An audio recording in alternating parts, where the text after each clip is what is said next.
স্কুলের পদার্থবিদ্যা mechanics lecture 6। আমাদের আজকের লেকচারের বিষয় হচ্ছে যে বৃত্তাকার গতি, কৌণিক গতি এবং ঘর্ষণ।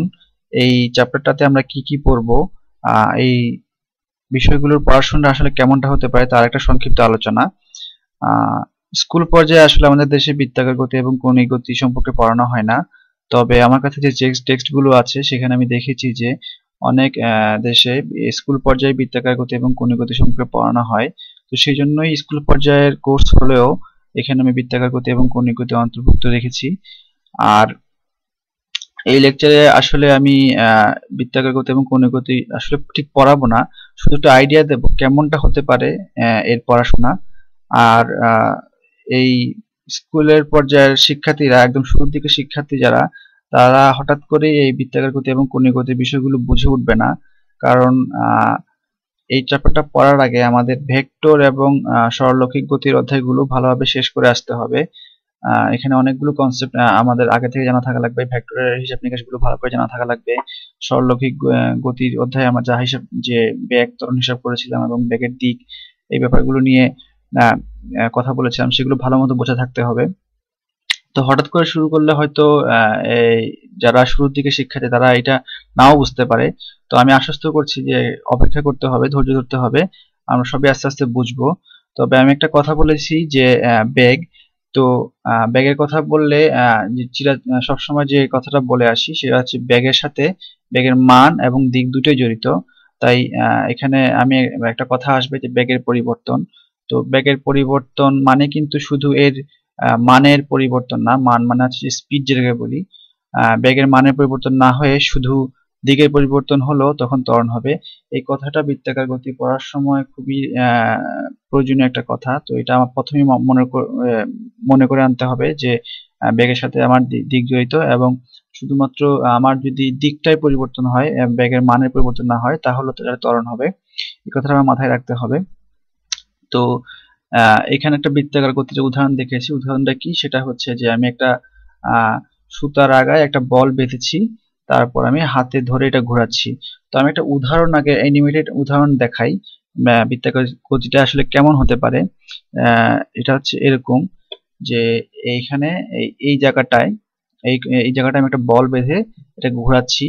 তো বল না হয় এটা যে কোনো কিছু হতে পারে, এটা বৃত্তাকার এই পথটাতে এটা ঘুরছে। তো আমি একটু অ্যানিমেটেড ওয়েতে দেখাই কেমন এটা এভাবে ঘুরছে।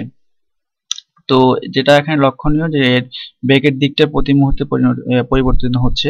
এখানে এখন ঠিক এই মুহূর্তে তার বেগের দিকটা হচ্ছে এইদিকে এবং ত্বরণের দিকটা হচ্ছে এদিকে। এখন ত্বরণের দিকটা কেন এদিকে এবং বেগের দিকটা তো এদিকে চলছিল, এবং কিন্তু ত্বরণটা কেন এদিকে হলো সেটা আসলে আমরা জানবো। আমাদের হিসাব নিকাশগুলো শিখে আসতে হবে। তো সেটা আমি এই লেকচারে বলছি না, তবে জাস্ট দেখাচ্ছি যে ত্বরণের দিকটা তার কেন্দ্রের দিকে হয়। এই অবস্থা বৃত্তাকার পথে চলার সময় তার ত্বরণের দিক হচ্ছে তার বেগের পরিবর্তনের দিক। তো আমি দেখি, আবার অন করে দেখাই যে এটা প্রতি মুহূর্তে এই তার বেগটার দিকটা পরিবর্তন হচ্ছে। তো তো এখন এখানে বিস্তারিত অনেক পড়াশোনা আছে, সেটা সংশ্লিষ্ট লেকচারে পড়ে পড়ে আমরা বুঝবো। তবে আমরা পড়ছিলাম যে এখানে বৃত্তাকার গতি এখানে উদাহরণটা দেখাচ্ছি। এখানে আসলে তাই আগে অ্যানিমেশনটাতে যা দেখলাম এখানে আসলে তাই দেখানো হচ্ছে যে তার বলটা এদিকে কাজ করছে, বল যেদিকে কাজ করে ত্বরণ সেদিকে হয়, অর্থাৎ বেগের পরিবর্তন সেদিকে হবে। এই মুহূর্তে তার বেগ ছিল এইদিকে, কিন্তু এটা ঘুরে যখন এই পথে আসলো তখন তার বেগ হয়ে গেল এদিকে। তো এখানে বেগের দিকের পরিবর্তন হয়েছে, মানেরও পরিবর্তন হতে পারে। তো এই ব্যাপারটা একটু ভালো করে বুঝবো আমরা তখন। ত্বরণের দিকটা হচ্ছে তার এই কেন্দ্র বরাবর, বৃত্তপথের কেন্দ্র বরাবর। তারপরে এটা আরেকটা উদাহরণ, এটাও সেই বৃত্তাকার গতির একটা উদাহরণ, যে এই আমি একটা তারের মধ্যে এই বলটা বেঁধে তারটা ঘুরছে, এই পথে ঘুরছে, এভাবে ঘুরে আসছে, এবং এটা হচ্ছে বৃত্তপথের ব্যাসার্ধ। ওই আগে যে অ্যানিমেশনটা দিলাম তার থেকে একটা স্ক্রিনশট নিয়ে এই ছবিটা বানিয়েছি আমি। তো একই আমার কেন্দ্রের দিকে হচ্ছে তার ত্বরণের দিক, আর হচ্ছে এই স্পর্শক বরাবর হচ্ছে তার গতি। ঠিক এই মুহূর্তে তার বেগের দিকটা হচ্ছে এই স্পর্শক বরাবর। আচ্ছা, তো আরেকটা উদাহরণ আমরা চিন্তা করতে পারি, সেটা হচ্ছে যে আমরা গাড়িতে করে যাচ্ছি। তো কাছাকাছি একটা বাঁক আসলেই গাড়িটা মানে বাঁক নেয়। যখন বাঁক নেয় তখন সে আসলে একটা বৃত্তপথে পরিবহন করে। এখানে আমরা দেখছি যে গাড়িটা একটা বৃত্তপথের শুরুতে বাঁক নিতে যাচ্ছে। তো বাঁক নিতে গেলে আমরা একটা জিনিস দেখি, সেটা হচ্ছে যে আমরা যে পথে বাঁক নেয়, যেদিকে বাঁক নেয় তার বিপরীত দিকে এইভাবে ডান একটু হেলে যাই। তো আমি এখানে দেখছি যে গাড়িটা বাম দিকে বাঁক নিচ্ছে, আর ফলে আমি ডান দিকে একটু হেলে পড়বো। তো এই কথাটা একটা উদাহরণ দিয়ে আমি বলি যে একটা কমন সেন্স আমি দেখি, মনে করাই দিই। সেটা হচ্ছে যে আমরা যখন বাসে চলি, বাসটা সোজা পথে চলছে, তো বাসটা যখন একটু স্লো হয়ে আসে আমরা সামনের দিকে ঝুঁকে যাই। আবার বাসটা যখনই আবার একটু বেগ বৃদ্ধি করে তখন আমরা পিছনের দিকে হেলে পড়ি। তো আমরা যদি চোখ বন্ধ করেও থাকি তাহলে আমরা বুঝতে পারবো, এই হেলে পড়া বা ঝুঁকে পড়া থেকে আমরা বুঝতে পারবো যে এর মধ্যে একটা ত্বরণ হচ্ছে। তো এই যে হেলে পড়া এবং ঝুঁকে পড়া থেকে আমরা আইডিয়া করলাম একটা ত্বরণ হচ্ছে। এখানেও আমি সেই আইডিয়াটা করে নিতে পারি যে গাড়িটা যখনই বৃত্তাকার পথে বাম দিকে বাঁক নেয় তখন সেই আরোহী ডান দিকে হেলে পড়ে। তো একটা সিমিলারিটি আছে, এখান থেকে আমরা ধারণা করতে পারি যে আসলে ত্বরণ হচ্ছে এখানে। আমি বলেছিলাম যে এখানে ত্বরণের দিকটা হচ্ছে তার কেন্দ্রের দিকে, এই বৃত্তপথের কেন্দ্রের দিকে। তো যেহেতু কেন্দ্রের দিকে আমার ত্বরণ হচ্ছে, আমি ডান দিকে একটু হেলে যাব। তো এটা হচ্ছে বাস্তব জীবনে একটা কমন উদাহরণ। তো এখানে আরো অনেক কথা আছে, এই কথাগুলো ভেঙে ভেঙে আমাকে বলে বলে আসতে হবে। তো আমি জাস্ট উদাহরণটা মনে করাই দিলাম যে, এবং শুধু এটা ইন্ডিকেট করে দিলাম যে এই এর সংশ্লিষ্ট পড়াশোনাটার সাথে আমার বৃত্তাকার গতির কিছু পড়াশোনার সম্পর্ক আছে। আচ্ছা, আরো কিছু উদাহরণের কথা মনে করতে পারি।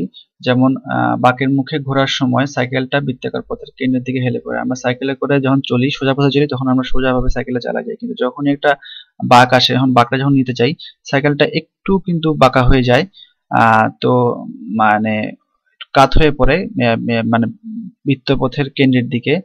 এই ঘটনাটা তারপর বৃত্তাকার পথে দৌড়ার সময় আমরা কেন্দ্রের দিকে হেলে পড়ি। আমরা যখন সোজা পথে দৌড়াই তখন কিন্তু আমরা একদম সোজাভাবেই দৌড়াই এবং দাঁড়িয়ে মানে এই ভূমির সাথে লম্বভাবেই দৌড়াই। কিন্তু যখন একটা বৃত্তাকার পথ আসে তখন কিন্তু আমরা একটু বেঁকে গিয়ে দৌড়াই। তো বেঁকে গিয়ে দৌড়াই মানে হচ্ছে আমরা একটু কাত হয়ে পড়ি। এই জিনিসটা একটু মনে করে দেখতে হবে। তো এই কাত হয়ে যাওয়াটা বৃত্তাকার গতিরই একটা উদাহরণ। তো তারপরে হচ্ছে গাড়ি চলাচলের বৃত্তাকার রাস্তা কেন্দ্রের দিকে খানিকটা ঢালু হয়। তো এই ঢালু হওয়াটা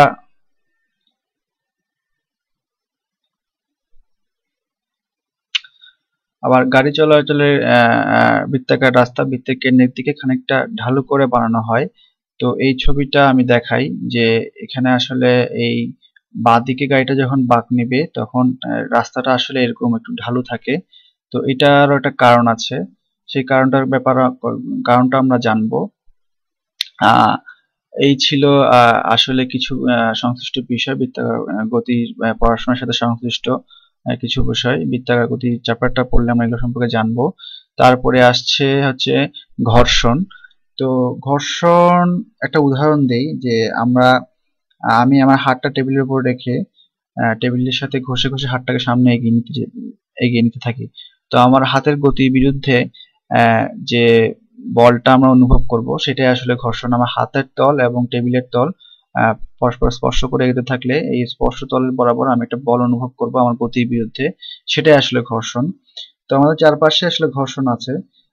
আসলে যেমন একটা উদাহরণ দিই, সেটা হচ্ছে সাইকেলটা যখন আমি চালাই যখন আমি থামাতে যাই তখন আসলে কৌশলে আমি ঘর্ষণ প্রয়োগ করে আসলে সাইকেলটা থামাই। গাড়ি গাড়ির ক্ষেত্রেও অনেকটা ব্যাপারটা তাই হয় যে আমরা ঘর্ষণ ব্যবহার করে গাড়িটা থামাই। তো এটা কৌশলে আমরা ব্যবহার করি।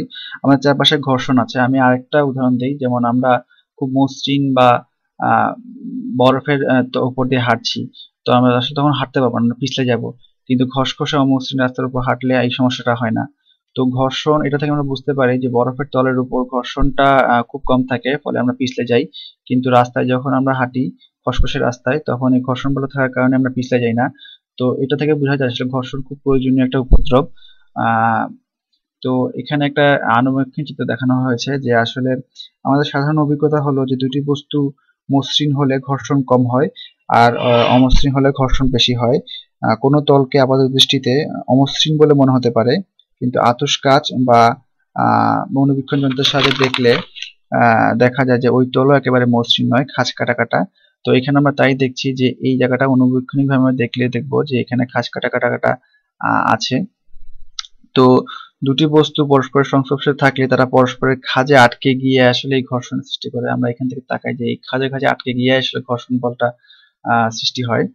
তো এই বিষয়গুলো সম্পর্কে আমরা বিস্তারিত জানবো। তারপর হচ্ছে ঘর্ষণ, আনুভূমিক তলে ঘর্ষণ, তারপরে একটা আমরা ঘর্ষণ কখন আমরা কিভাবে কৌশলে ব্যবহার করি ঘর্ষণ চলতে ফিরতে, সেই ব্যাপারগুলো সম্পর্কে জানবো। তারপর দুই প্রকার ঘর্ষণ আছে, চল ঘর্ষণ এবং স্থিতি ঘর্ষণ, সেগুলো সম্পর্কে জানবো এই ঘর্ষণ অধ্যায়ে। তো এরপরে কৌণিক দূরত্ব। কৌণিক দূরত্ব মানে আসলে বৃত্তাকার পথে যখন বস্তুটা ঘুরছে, বৃত্তাকার পথে ঘুরে সে এখান থেকে শুরু করে এই পথে আসলো, এই অবস্থায় কৌণিকভাবে সে থিটা কোণ দূরত্ব অতিক্রম করলো, আর আরটা হচ্ছে তার বৃত্তপথের ব্যাসার্ধ। তো এই কৌণিক দূরত্বের হিসাবটা আমরা করব হচ্ছে কৌণিক গতি সম্পর্কিত আলোচনার জন্য। তো কৌণিক হিসাবটা আমরা কিভাবে করি, যে এই অবস্থায় তার 0 ডিগ্রি, যখন সে এখানে ছিল তো 0 ডিগ্রি, আস্তে আস্তে যখন ঘুরে ঘুরে আসছে তখন এটা আস্তে আস্তে কোণের পরিমাণ বাড়ছে, ঘুরে ঘুরে ঘুরে ঘুরে ঘুরে এইভাবে আসলে একবার পূর্ণ ঘূর্ণন হয়, আবার ঘুরে এখানে গেলে আবার একটা পূর্ণ, এখানে আসলে আবার একটা পূর্ণ ঘূর্ণন হয়। তো এখানে কোণের হিসাবগুলো দেখানো হয়েছে। তো কোণের হিসাবটা আসলে রেডিয়ানে করা হয়। তো রেডিয়ান কোণ কি, এটা একটু আমার 9-10 এর উচ্চতর গণিত বইটা একটু খুলে দেখতে হবে। তাছাড়া কোর্সে পড়ানোর সময় রেডিয়ান কোণ সম্পর্কে বলবো। আপাতত এটা জেনে রাখি যে 1 রেডিয়ান কোণ সমান 57.3 ডিগ্রি। এই হিসাবটা কিভাবে আসলো সেটা আমাদের বই পড়ে উচ্চতর গণিত বইতে লেখা আছে, সেখান থেকে পড়ে জানতে হবে। আর এখন সরলরৈখিক এবং কৌণিক পরিমাপ, এখানে আসলে আমি একটা কথা বলি যে আমরা এখানে কোণের যে হিসাবগুলো করেছি আসলে তার কৌণিক সরণ কতটা হচ্ছে, এই কৌণিক সরণ কতটা হচ্ছে সেই হিসাবটা প্রতি মুহূর্তে করেছি। তো সরলরৈখিক গতির সময় হিসাবের নিকাশের সময় আমরা যেটা করি সেটা হচ্ছে আমরা এই ডিসপ্লেসমেন্ট মানে হচ্ছে সরণ, ভেলোসিটি হচ্ছে বেগ এবং অ্যাক্সিলারেশন হচ্ছে ত্বরণ। তো ডিসপ্লেসমেন্ট আমরা হিসাব করে তারপর সেটাকে আমরা সময় দিয়ে ভাগ করে তাকে বেগটা বের করি, আবার বেগের পরিবর্তনকে আমরা সময় দিয়ে ভাগ করে ত্বরণ বের করি। তো এটা হচ্ছে আমার সরলরৈখিক পথে অতিক্রম হিসাব নিকাশ, সরলরৈখিক হিসাব নিকাশের সময় এই কাজটা করি। তো কৌণিক গতির সময় আমরা যেটা করব সেটা হচ্ছে যে সে এই যে কোণ অতিক্রম করছে সেই কোণের হিসাবটা আমরা রাখবো এবং সেটা কত সময় অতিক্রম করলো সেটা দিয়ে ভাগ দিয়ে আমরা কৌণিক বেগটা বের করি। এইখানে থিটাকে আমরা কৌণিক ব্যবধানকে আমরা সময় বেঁধে ভাগ করে আমরা কৌণিক বেগ বের করি, আবার কৌণিক বেগের পরিবর্তনকে আমরা সময় দিয়ে ভাগ করে আমরা কৌণিক ত্বরণ বের করি। তো সরলরৈখিক হিসাব নিকাশের সাথে কৌণিক হিসাব নিকাশগুলোর একটা সম্পর্ক আছে, সম্পর্কগুলো হচ্ছে এগুলা: d = r theta, v = r omega, a = r alpha. তো এগুলো কিভাবে হলো এটা এক লেকচারে বলা সম্ভব না, এটা ভেঙে ভেঙে আমাদের বলতে হবে। তো যেটা বলেছিলাম যে আমি আসলে এই লেকচারে বিস্তারিত কিছু বলছি না, শুধু ধারণা দিচ্ছি যে আমাদের এই কৌণিক গতি, বৃত্তাকার গতি এবং ঘর্ষণ সম্পর্কিত অধ্যায়ে আমাদের পড়ালেখাটা কেমন হবে সেটা। তো আমরা অবশ্যই একটু ধারণা পেলাম নিশ্চয়ই। তো এইবার দরজা খোলা বন্ধ করা কতটা সহজে, এটা আসলে একটা বাস্তব উদাহরণ টেনে এনে আমি বুঝাতে চেয়েছি যে আমরা আসলে বস্তুর ঘূর্ণন কিভাবে সৃষ্টি হয়। আমার কাছে একটা কাঠের দণ্ড আছে, তো এই দণ্ডটাকে বল প্রয়োগ করলে সে গতিশীল হয়, কিন্তু ঠিক কিভাবে বল প্রয়োগ করলে দণ্ডটা ঘুরবে, ঘুরবে মানে ধর একটা কলম আছে আমার এরকম লম্বা বরাবর একটা, ধর এই সাদা দাগটাকে একটা দণ্ড ধরি, তো এটাকে আমি এভাবে ঘুরাবো, বৃত্তাকার পথে ঘুরাবো, অর্থাৎ সে এইভাবে মানে ঘুরবে, একটা পাখা যেরকম ঘুরে একটা আমাদের একটা কাঠি আছে, কাঠিটাকে যখন আমরা ঘুরাই মানে আসলে এই এই লম্বভাবে যে অক্ষর, এই আমার যে মাউসের কার্সরটা যেখানে আছে এখান থেকে স্ক্রিনের অবিলম্ব বরাবর একটা অক্ষ ধরলে এই অক্ষ বরাবর আমার এই এই মানে এই দণ্ডটাকে ঘোরাতে হবে। তো এটা ঠিক কিভাবে কখন হয় সেটাও আমরা শিখবো এই অধ্যায়ে। তো সেই টপিকটা সাথে আসলে টর্ক শব্দটা জড়িত। টর্ক কি, আমরা কৌণিক গতি চ্যাপ্টারটা খুললেই দেখবো টর্ক একটা কথা আছে। এই টর্ক শব্দটা আমরা এবং টর্ক জিনিসটা কি, কিভাবে কি হচ্ছে, কখন টর্ক সৃষ্টি হয়, এগুলো আমরা জানবো। তো আমি এই দরজার উদাহরণটা দিয়েছি আসলে একটা জিনিস বোঝানোর জন্য, যে দরজাটা ঘুরছে আসলে এটা এই যে এই চৌকাঠটাতে তার ঘূর্ণন অক্ষ, এটা হচ্ছে ডোর নব। তো এই দরজাটা কত সহজে এবং কত সহজে খোলা এবং বন্ধ করা যায়। যেটা হয় সেটা হচ্ছে যে আমাদের এই ঘূর্ণন অক্ষ থেকে যত বেশি সম্ভব দূরে বল প্রয়োগ করতে হবে, তারপর যতটা সম্ভব লম্বাভাবে বল প্রয়োগ করতে হবে, এবং যত বেশি বল প্রয়োগ করবো তত সহজে আমরা খুলতে পারবো। তো এইখানে অনেক হিসাব নিকাশ আছে যে দরজায় বল প্রয়োগ করব, তারপর কোন দিকে বল প্রয়োগ করলে খুব সহজে দরজাটা খোলা যায়। তো ছবিটার দিকে আমরা একটু তাকাই। দরজাটা যে অক্ষ বরাবর ঘুরছে সেটা থেকে যত দূরে পাওয়া যায় বল প্রয়োগ করতে হয়। অর্থাৎ আমরা এই অক্ষ থেকে যত বেশি দূরে বল প্রয়োগ করবো দরজার উপর, তত কম কষ্ট হবে আমাদের, অর্থাৎ তত কম বল প্রয়োগ করতে হবে। আবার এই জন্যই দরজা ঠেলার এই নবটা আমার এইদিকে থাকে না, এই ঘূর্ণন অক্ষের দিকে থাকে না, বাইরের দিকে থাকে। তারপরে এই নবটা ধরে আমরা যতটা সম্ভব লম্বভাবে বল প্রয়োগ করব। তো এই তো এখন আমার ঘূর্ণন অক্ষ থেকে কত দূরে বল প্রয়োগ করছি এবং কতটা লম্বাভাবে বল প্রয়োগ করছি, কতটা বল প্রয়োগ করছি, এই ব্যাপারগুলি আসলে আমাকে ঠিক করে দিবে আমি কতটা সহজে দরজাটা খুলতে পারবো। তো এটা আসলে সাদামাটা একটা উদাহরণ দিয়ে আমি বললাম যে আসলে আমাদের কমন সেন্স খাটাই বললাম যে আসলে কি হচ্ছে। কিন্তু আমরা যখন একদম অধ্যায়টা পড়বো তখন আসলে আমরা গাণিতিকভাবে একদম হিসাব করে বলবো যে আসলে কখন কিভাবে ঘূর্ণন কতটা সহজে সৃষ্টি হয়, তো কত বেশি ঘূর্ণন কখন হবে। তাছাড়া নিউটনের গতিসূত্রগুলো এই কণিক গতির ক্ষেত্রেও একটু ভিন্নভাবে প্রযোজ্য, সেটাও আমরা শিখব। তো এগুলাই হবে আমাদের এই কণিক গতি অধ্যায়ের কণিক গতি, বৃত্তাকার গতি এবং ঘর্ষণ অধ্যায় আলোচ্য বিষয়। তো আজকের লেকচার আমার মোটামুটি এখানেই সমাপ্তি। ধন্যবাদ সবাইকে।